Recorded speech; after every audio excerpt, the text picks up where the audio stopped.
making headlines today is the story of a 28-year-old businesswoman who's put her eggs up for sale on the internet to help repay her student loans. Marge Khan posted her details on a classified ads website with the hope that a couple in need of a child would pay her £4,500 for the donation without realising that it is in fact illegal in Britain to be paid for egg donation. Now, while she can no longer go through with the potential sale, her story has raised the question as to whether or not egg donors should be given cash incentives. Now, according to reports today, fertility watchdog the Human Fertilisation and Embryology Authority has said that it's reviewing its policy after conceding that a chronic shortage of eggs in the UK means that couples may have to go abroad in a quest to start their own families. But is it time to change the law so that donors can charge for their eggs, do you think? Well, we are a country that you know, don't, and we've got a shortage here. We've got sperm donors, we've got egg donors all over the world. America, there's no shortage at all because they get paid for it. And as someone who's never really wanted my eggs, if somebody had wanted them, I'd have said, here's half a dozen. You know, Sure. That's not being flippant about it. That's, you know, that's just that I've never used it. You have to go an operation in order to exactly. It's quite painful. Them. So I think you should be paid for it. I think, you know, you are having to go into hospital and have this done. So why not be paid for it? But I think there's a big difference, is there not, between having your expenses covered and profiting from an exchange? Well, no, because you're giving something to someone else that you don't have to do that. So, what price life then, Jane? Well, what price would you put on it? Whatever actually, price they put on I'll tell you it. something, Linda. Market rate. If you really do want a child, then it's priceless.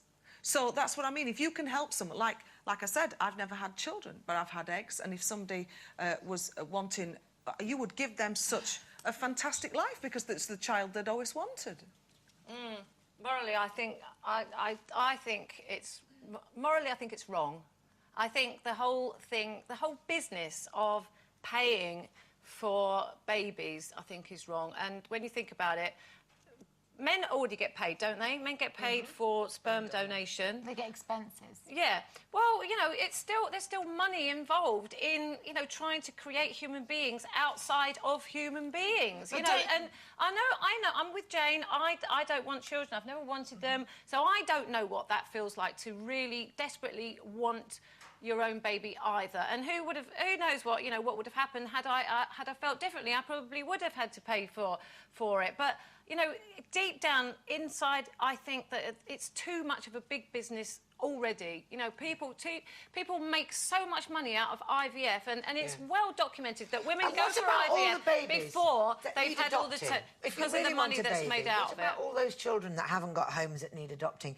And where is the respect for life? Where is nature in this? Where is God in this? Okay, where Linda, is... can I just say, I totally take on your point about adoption, but I, for example, have a friend who is pregnant right now after 10 years of trying every avenue, including adoption, with a husband in a loving, committed marriage.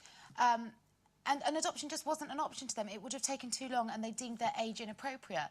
So they have had to travel abroad, and they are finally having a baby, and they have had to work outside of the UK. And I think it's wonderful that science has enabled a couple that desperately want a family and would have taken another child and afforded them that chance. I think it's dangerous to talk about individual cases, because actually individual cases, there's a case for each everybody. Individual couple.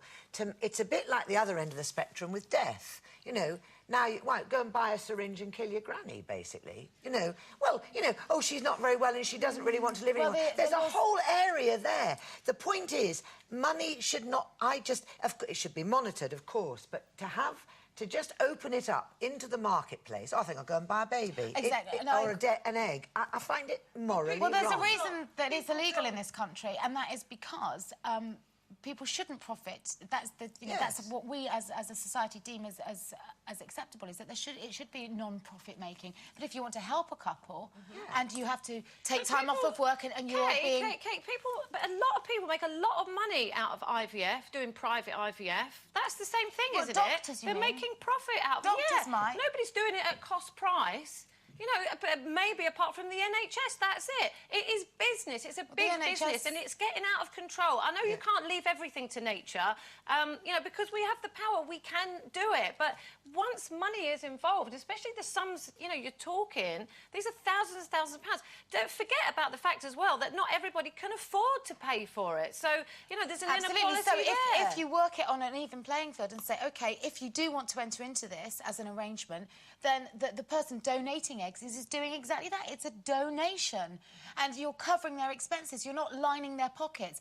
I think karmically, that puts you in a much better place as well. Would you not Also, agree? you see, I always think if you've seen a couple who have been trying for a baby for such a long time and then the gift of life comes along, it's priceless. And that's my take on it. Well, let's know what you think. Remember,